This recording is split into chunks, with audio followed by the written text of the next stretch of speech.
Greetings, it is I, Tantus Naravan Dracovin, Lord and Emperor of the Dracovin Empire, and welcome. Let's continue our discussion on the D20 Modern. I've been talking about being a game master in D20 Modern, just starting with the basics, the things that you need to do, the jobs you'll have to do as a game master. Let's talking about adjudicating the rules, being an adjudicator in all the situations.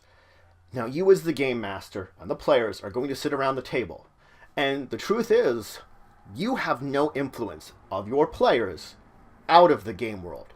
But within the game world, you as the game master are the ultimate authority. And your players should recognize that you are the ultimate authority. They should look to that. Now, this does not mean that you have to know everything. You should be very familiar with the rules, but memorizing them? This isn't something that is required. You should be ready that if some kind of problems comes up, to reference it somewhere in the rule book. If it's a problem not in the rules, you have to be ready with the information that exists to come up with a ruling that is appropriate. If you do come up with some kind of house ruling, which is basically a ruling for the game, keep consistent with it. Make sure you stick with that rule throughout the entire campaign.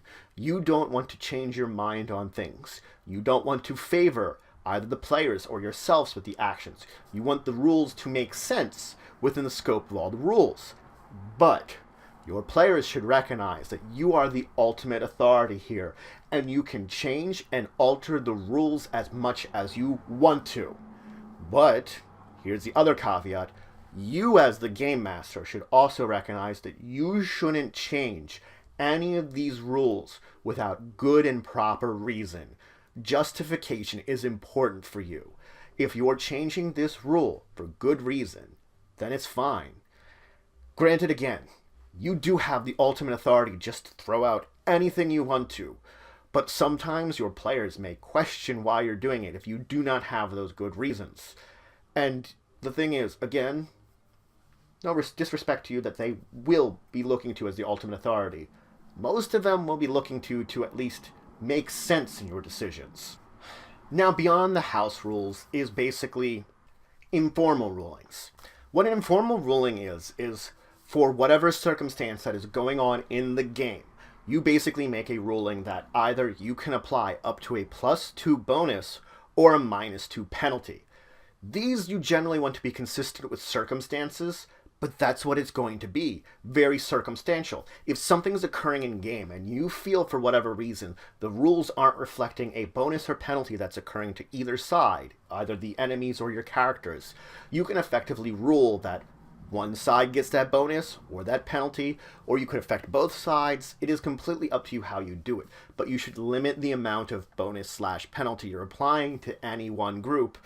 And again, should these circumstances arise again, you should be consistent with this decision.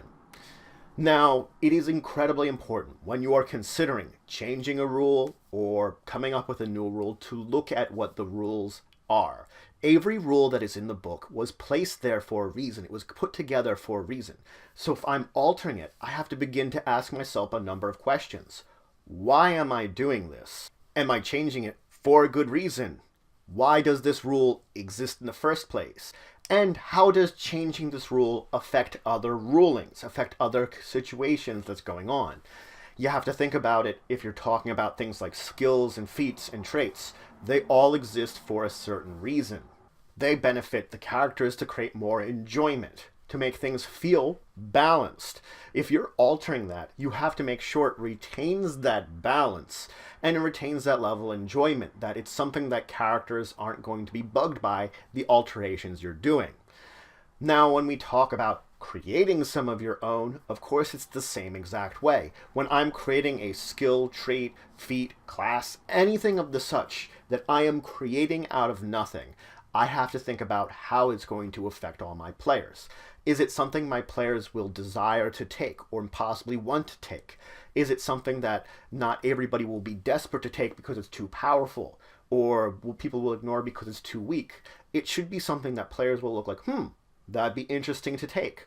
But you probably don't want everyone to take it necessarily. It's this balancing act that it has to be desirable enough to seem like an interesting thing to take, but not so desirable, not so powerful that everyone will necessarily be clamoring over take it. All your players may take this, let's say if it's a skill or a feat you come up with. They might. But you don't necessarily want them to. That's not the point of it. Not to make something so desirable. Now let's talk a little bit about metagaming. Metagaming is acting with knowledge outside of the game world in the game world. Let me explain this a little bit more. It might be your character's in a certain situation, and because they might know you as a game master and the way you design some things, they may have their character act within the game world as if they had that knowledge. This is metagaming. Granted, just because someone acts with metagame knowledge doesn't mean they intended to act with metagame knowledge. Be careful not to blame someone for bringing that in just because they can. A lot of times people will oftentimes miss the fact that they're doing this, that are acting in such a way that, yeah, they're using metagame knowledge outside of game knowledge. To counteract that, you should just be a little bit creative. Don't stifle them.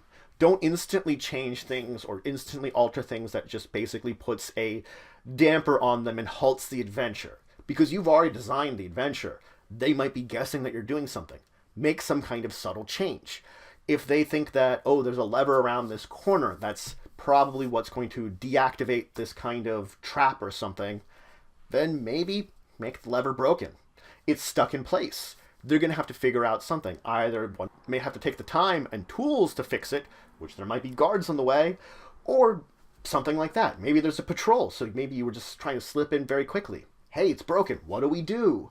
They wouldn't have known about that lever, and they took advantage of the fact that maybe they know you like to place levers in certain areas. That's what I'm talking about, is that you have a preference as the dungeon master that your players pick up on. Or maybe they just know something because of what you've been building that they're taking advantage of. Regardless of how it's done, you just have to be careful when you're handling metagaming. Again, the carefulness of it is going to reflect keeping whatever adventure's essence that you were planning flowing and alive. Now, it is very important you know both your characters and players. When we talk about knowing your characters, you have the advantage that you're able to look at the player's character sheets and know everything on them. You're allowed to know all the hit points, saves, attacks, skills, every bit of information, their ability scores, kind of ammo they might have, how much of that ammo. This knowledge is something you are allowed to have and you should have some of. Maybe you're going to have a copy of the character sheet. Maybe you're just going to make some notes on these characters. You should make sure to maybe not constantly, but often update this information as you need it to keep track of what your players have. Your information should match their information pretty accurately. You should be able to know what's going on with their characters without having their character sheets in front of you. So you can keep track of what's going on in the adventure and not basically lose track of what's going on. This is an advantage to you, of course, because you can then judge what your characters can do, and this helps plan out the adventure you're doing. I know what my characters are capable of. I can plan an adventure or some kind of encounter that they're capable of dealing with because I have this knowledge. In the same retrospect, know your players. Know their style of play. We talked about style of play. Know this information. Know how they're going to act in certain circumstances. Get a feeling for them. Once you have this feeling for them, you can again plan out encounters and parts of the adventure in retrospect to how they're going to act. And you can set up for things. If you want them to get to point A to point B, you can set something up in the middle that you know your players are going to go along with to get to that point B, because I get a feeling for them. I learn about them. I understand my players. It's important to at least have a basic understanding. You don't have to dive deep into there and know every little thing about them. You have to know enough, though. This is also important. Take notes. And I'm not just talking about the notes on your players or on their characters. Take notes about what you do. You want consistency. If I'm using locations and NPCs, various little things like that, I'm building a world that maybe I'm building that in the middle of gameplay. I'm coming up with names. I'm coming up with locations in the middle of playing that my characters might come back to. I should keep it that they're going to come back to the same person, the same place. It's going to be the same. It's going to feel like an actual world. And these notes are important for you. They're reminders to you of what you've done. It's a way of keeping this information in mind. Or, if you're forgetting it, referencing it again and being like, oh, that's what I named that guy. I can use that again if players are going to go visit him again.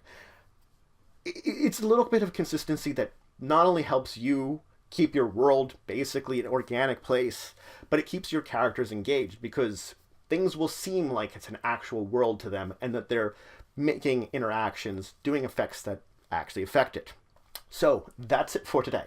I introduced you to, of course, some more about what you as a game master will do. Adjudication. I talked about altering rules, coming up with your own rules, coming up with little changes in rules that might affect it, coming up with your own things that you'll be using within the game, skills, feats, traits, stuff like that. I talked about all these things affecting the rules, either changing them, altering them, adding them. These are important aspects to the game master because at some point you're going to have to do one of these and it's going to have to make sense. Then I did talk about, of course, what you have advantage of knowledge of. First off, you can recognize when someone's metagaming. This is another extension of this, when they're playing with out-of-game knowledge. How to react to that. And one of the better tools you have, knowing what information your characters have on their sheets and the way your players are going to act. In the next episode, I am going to finish up talking about adjudication. There's only a few more things I want to discuss. And I'm going to move on to talking about building your actual adventure, putting it together for your players to dive into. So if you have any questions, comments, anything you want to say, anything you think I left out, please leave in the comments below. Please like, share, and subscribe to support the channel, the Empire, the work I do. If you want to show some extra support, you could always check out my Patreon, link in the description below. But regardless, until next time, I bid you farewell.